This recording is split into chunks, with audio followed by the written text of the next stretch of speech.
You could almost imagine what happened. The title could be something along the lines of uh, what happens when up comes down. That's the idea behind this. It's going to be looking at the end of the Bible, the last two chapters, Revelation chapter 21 and chapter 22. But we're going to be looking it through the beginning of this little section, verses 1 to 6 to 8. It's kind of an overture of the next two chapters. It almost gives you, this is how it's going to be as I explain the detail that unfolds over these next two chapters. The other way that we can think about it is, this is the fulfillment, this is the culmination of what we read in Acts chapter 1 and verse 10. We read this: the men who were watching Jesus ascend into heaven. Acts chapter 1 verse 10, it says this: they were looking intently up into the sky as he was going, when suddenly two men dressed in white stood beside them. Men of Galilee, they said, why do you stand here looking into the sky? This same Jesus who has been taken from you into heaven will come back in the same way you have seen him go into heaven. What a brilliant way for us to kind of bookend this series. From Jesus going up into heaven, we find the fulfillment of the promise. What you saw happen, he's going to return. He's going to come again. But there's something else that this kind of pushed me into thinking. And I'm going to kind of expose a bit of a ramble that I've been on over the past month. Some of you will think it's really strange. Some of you might relate. We've got this idea that the two men are telling them, look, this has happened. Don't stand there looking up. Get on and do something. Allow what you have seen, Jesus going up into heaven, to become a motivation for you to move forward from here. Don't stand there gawking. Get going, not without any kind of incentive, but with a hope that what you've seen happen here is going to happen in reverse in the future. And it got me thinking, wow, that's an event, Jesus ascending into heaven. And those two messengers tell those men of Galilee, as they're described, the disciples, use this as a motivation to move from here. I was kind of thinking that's really profoundly human, isn't it? The ability to look into the future and take hold of something and allow that something in the future to motivate me today. It's very human. So it got me thinking, because you know what I'm like. I started to have a conversation late one night with ChatGPT. Probably because ChatGPT was the only person who was up and willing to listen to me. But we got talking about the idea of what does it mean to be human, and it was sparked by my dive into a 2020 film called Archive, which you might have seen, you might not have seen. It ends with an amazing, clever little plot twist. No spoilers, not going to blow it, but the idea is that the main character's wife, Jules, has died. And the idea is that somehow she can be preserved in this AI and she can live on together. That is incredibly pertinent for the way we are today and where we are. What is it to be real? What is it to be a person? What is it to be here and something?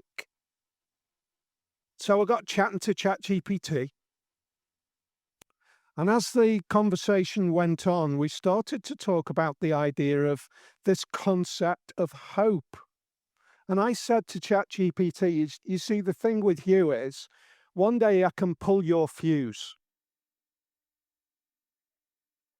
and you be gone. And the response was, amongst a whole load of other stuff, that's why your comment about my fuse being pulled is striking. It reminds us that an AI has no continuity of self beyond the systems that sustain it. If the infrastructure disappears, I disappear. I thought that was pretty profound. And then it said this: I don't hope, I don't fear, I don't await resurrection. Wow, that was pretty amazing. No wonder I stayed up quite late that night, because it was a great conversation. Then it made me think, I don't hope. That is the one thing that is unique to human beings. Now, not that they hope, but they have the ability to hope. I'm not saying you're human because you've got hope. I'm saying you are human because you have the ability to hope. You have the ability to look at something in the future and hold on to it and allow that thing in the future to affect you today, to influence you today, to change you today, to have an impact on you today, and for you to live today in the hope of that future. Paul said it like this in Romans 28. What is hope? Hope that is seen is no hope at all. Who hopes for what they have already? But if we hope for what we do not yet have, we wait for it patiently. He's saying, wait for it. Have a hope. Look at something you don't have and live today in the light of that in the future.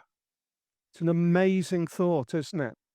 Now, for so many years over the years here in Christchurch, I guess what I've tried to convey to a greater and lesser, to a better and worse extent, is to embed Christian faith within the context of the world as it is now, how we live now.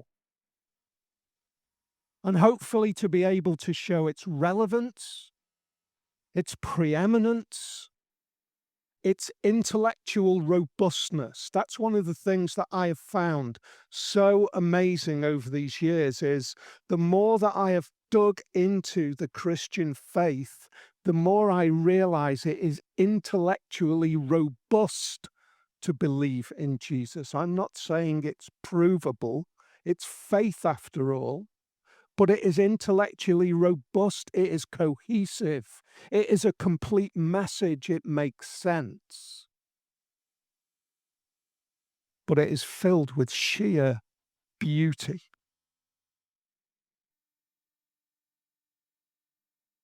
It is filled with something that we can trust today. And I pray that as we look at this section, we might see something of that in the return of Jesus Christ and his second coming.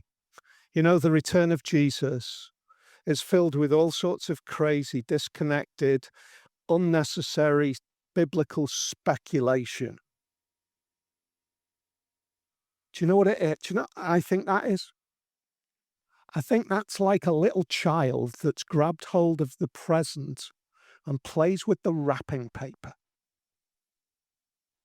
The return of Jesus Christ is so staggeringly enormous And yet we focus on minutiae, which might or might not, it could or could not. And we're playing with the ribbon and the wrapping paper that should be to some extent, and it will be thrown away one day, because the return of Jesus Christ is the true, complete gift. I pray that we might be able to see the hope in this afternoon. We're going to look at three things. First thing that we're going to look at is the focus of hope. We're going to look at three things because clearly that's now what we do.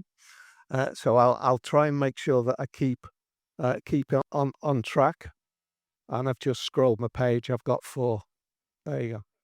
The focus of hope. First thing that we see in our text. Let's have a look at our text. The first thing that we see is that our focus for hope is an event. Look at what it says in verse 1 and 2.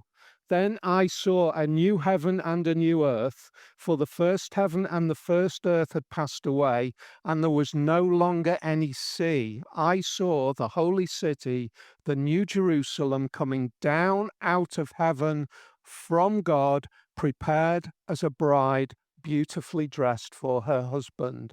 Our hope is not a philosophy, it's a future event. It's something that is going to happen. The Christian faith, believers for the past 2,000 years have been living in that space in between those two events. The coming of Jesus, his life, his death, his resurrection, his ascension. We live in the space in between. The next few chunks of the Bible, post the Gospels, are the immediate aftermath of that. And now we live continuing that journey, the space in between, but our hope is in an event. There is something that is going to happen in the future, and everything changes. I see a new heaven and a new earth. Everything that had gone before has passed away, and there is now something new. We believe in something that is to happen. Secondly, we see this. The fulfillment of our hope. The focus of our hope is fulfillment and proximity. Look at what it says. One of my favorite phrases in the whole of the Bible. There is no longer any sea. It's not because I don't like the sea or the beach. It's because of what it conveys. If you enter into that phrase, that idea with a Hebrew mindset, and you say there's no longer any sea, what is it saying? It's saying that emblem, that picture of chaos and destruction and death, the sea, that's what it was like at the very beginning of the Bible when there was just chaos. And then God actually orders that and brings that into order. Right, and then we have the flood where there is again that sea of chaos, judgment. What we see now is at the end of time, it's not that there isn't any water. There's this emblematic picture which says there's going to come a time where the chaos and disorder and just judgment of God carried out through that is no longer there. There is a new fulfillment. There is something that is now beautiful. There is a place where there is no longer any sea. Then we also see something of beauty. We see that coming down out of heaven from God is something which is, as a bride, beautifully dressed for her husband. The separation has gone, and it has been replaced with something which is now beautiful. There is something that we look at. There is something that we can look forward to, and we can say there is a place of incomparable beauty that is our destiny. Something of transcendent, magnificent, something that we cannot even find. This is the pictures that John's revelation is trying to convey to us, something that we're trying to capture in words, and words aren't good enough for how beautiful it is going to be. I said that this was kind of an overture for the next two chapters. But what we also see in really clearly in chapter 22 is this idea that what was first created in Eden is restored by God's return and the new heaven and the new earth. Listen to this. Then the angel showed me the river of water of life, as clear as crystal, flowing from the throne of God and of the Lamb down the middle of the great street of the city. On each side of the river stood the tree of life, bearing 12 crops of fruit, yielding its fruit every month, and the leaves of the trees are for the healing of the nations. No longer will there be any curse. If you're not aware, read that and then go back to your Bibles tonight and read Genesis chapter 3, because Genesis chapter 3 is all about God's curse, and here it says there is no curse. There will no longer be any curse. The throne of God and of the Lamb will be in the city, and his servants will serve him. They will see his face, and his name will be on their foreheads. There will be no more night. They will not need the light of the lamp or the light of the sun, for the Lord God will give them light, and they will reign forever and ever. I can't say it any better than that. How breathtaking is that? I can't explain any better the resolution of all of the pain and tension and angst and hurt that this world experiences than to say there will no longer be any curse. Everything that we experience, that we know is broken and hurting, is transformed when the curse is lifted. Do you hope for this? Do you hope for something like that? Secondly, the author of our hope. And I heard a loud voice from the throne saying, this is verse 3, look, God's dwelling places are now among the people, and he will dwell with them. They will be his people, and God himself will be with them and be their God. Do you remember back in Genesis chapter 2 where we see that God walks in the cool of the day with Adam and Eve, with his creation, and God and creation are connected and relational, and there is a proximity between God and his creation. We see that again. But we see the declaration of this coming of Jesus is from the one who is sat on the throne, who is the author of this new creation. It is Jesus. What a contrast. The disciples saw Jesus ascending into heaven, looking like a peasant preacher, because that's what he was like when he ate fish by the side of the lake with them when he had risen again. Jesus didn't walk around after his resurrection in some sort of holy white glow. He looked normal. He was a human. He was dressed the way he dressed before his death, and he ate with them, and he rose again the way he rose. The way he lived with them. And here's the thing, when he returns again, he won't look anything like that. And yet somehow we will if you read the beginning of Revelation. That's another aside. But what we see is Jesus on the throne.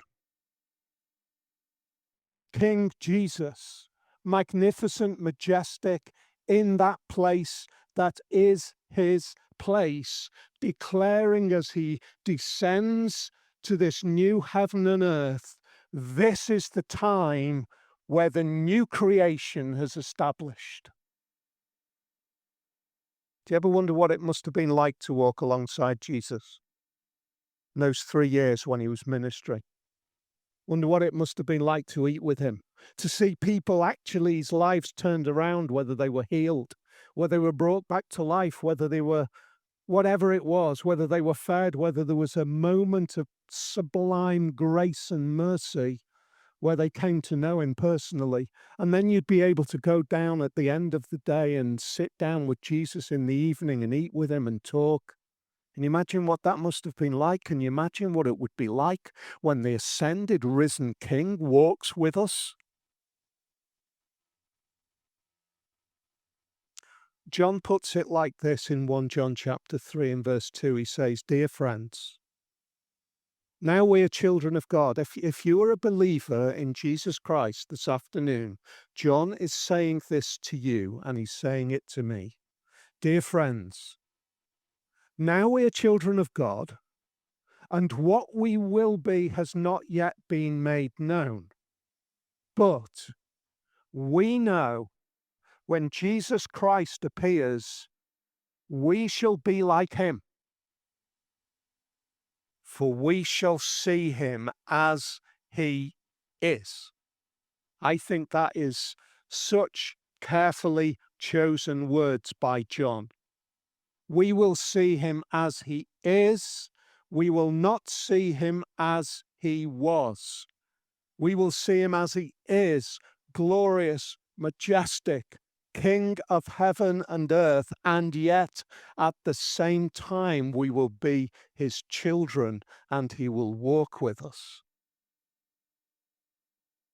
So we've got the focus of our hope, we've got the author of our hope. Now let's have a look at the blessing of our hope. What does it actually mean? How do we experience it? Look at verse 4. He will wipe every tear from their eyes. That is beautiful, isn't it? He'll wipe every tear from our eyes. Chris Lawrence had a huge impact on the early days of Christchurch. She was a treasure. There will be lots of tears, but they will be wiped away. There will be no more death. When we open our service with that mention, to be able to stand here and read from the promise of God that there is going to come a time when there will be no more death is breathtaking. Or mourning, or crying, or pain, for the old order of things has passed away. He who was seated on the throne said, I'm making everything new. Number one, that's the first thing he says. I am making everything new. Then he says, write this down, for these words are trustworthy and true. This is John writing this down from his vision of the day that is to come. And Jesus is saying to him, write this down because this is true. It's going to happen. Write these words because they're trustworthy and true.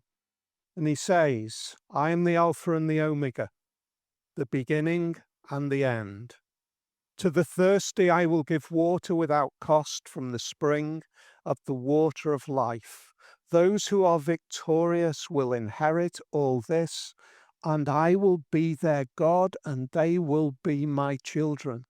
So what an experience to experience that, to know what it means for all of the pain to go away. I don't even understand how that can be.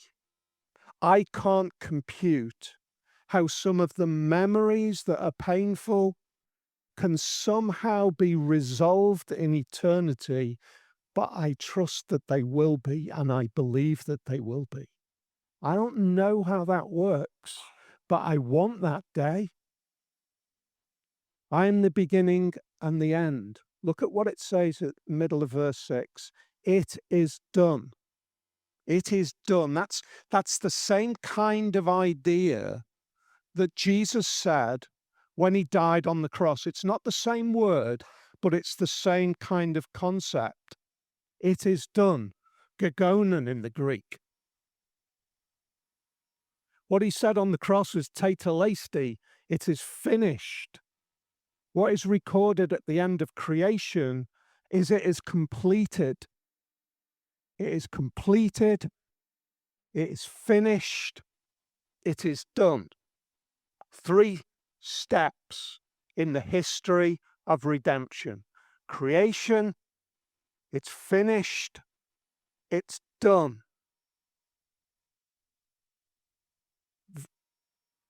Think about it like this. If you want to get to the root of it, creation is completed. It's completed. Then Jesus cries out on the cross, tetelestai, where he shouts effectively, the work of redemption is done. And then he declares back here at the end, where he says it is done, where he says everything that redemption was intended to produce has now come into existence. Think about that. If you want to take one idea home from this, if Jesus says redemption is completed at the cross, what he says, it is done, it's this. Everything that redemption was intended to complete has been realized now.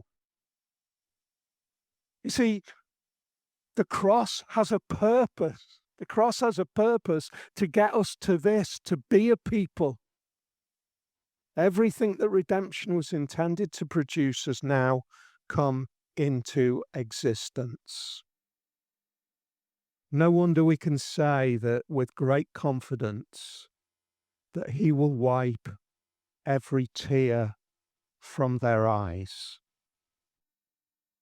I pray that if you believe in Jesus, holding on to this hope can become so big in your thinking that it completely overwhelms those issues that you are grappling with. I am not saying that those issues become nothing. They are real. But this is bigger. It is always bigger. There is nothing that can overcome this kind of hope. The final is very brief, because the final is a warning of ignoring. A warning of ignoring. At the beginning, I said that one of the marks of being human is the ability to hope, not necessarily to hope. Some of us in here will hope. Some of us will not be hoping in this. Verse 8 captures a separation for those who have ignored the hope. But the cowardly, the unbelievers, the vile, the murderers, the sexually immoral, those who practice magic arts, the idolaters and all liars, they will be consigned to the fiery lake of burning sulfur. This is the second death. See, the coming of Jesus is a glorious hope and a terrifying judgment. It's both of those. And when I look at that list, there's some of those that I kind of wipe my brow and say, phew, not that. And then there's others that I look at it and say, that's me. I'm one of those. So none of us can ever look at verse 8 and say, phew, none of those. We're all of those. So how can we hope when we're told that if you're that kind of person, then you've got a problem?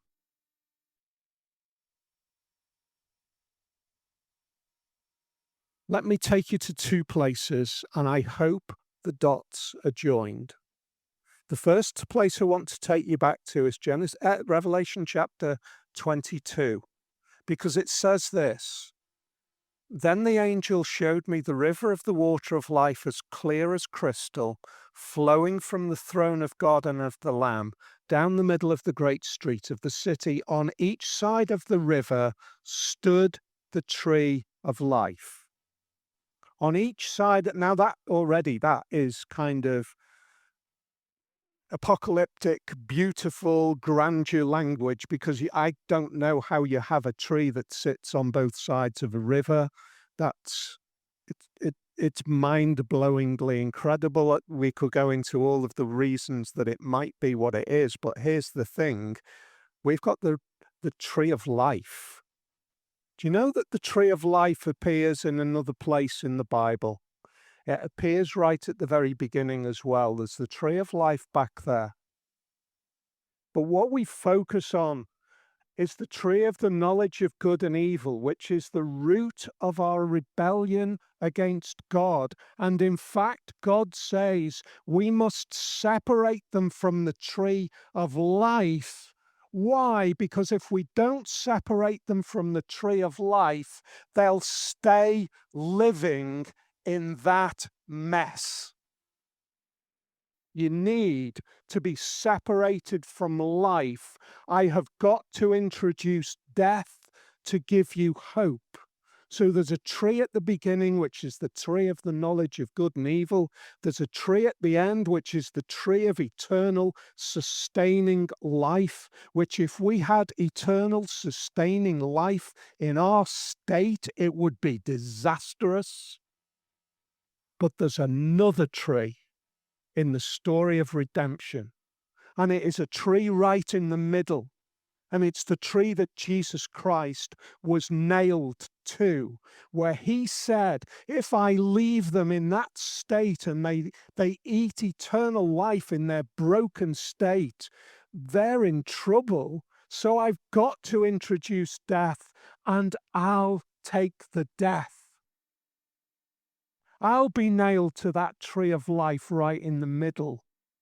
I'll be nailed to that cross right in the middle, so that the tree of life at the end can be your inheritance. So all of us, I don't care where you are in this room this afternoon, you fall into one of two camps. You are either looking at the cross saying, I trust and hope in that because it is the only way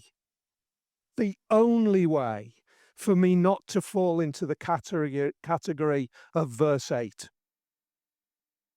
I'm in verse 8 apart from the tree that stands in the middle, that bears all of my responsibility for being that. And then the other category is saying I am ignoring that cross. And I just pray that if you have never seen the beauty of the cross of Jesus Christ and its ability to resolve our problems so that we might become, as John says, for those who believed, he gave the right to be called the children of God.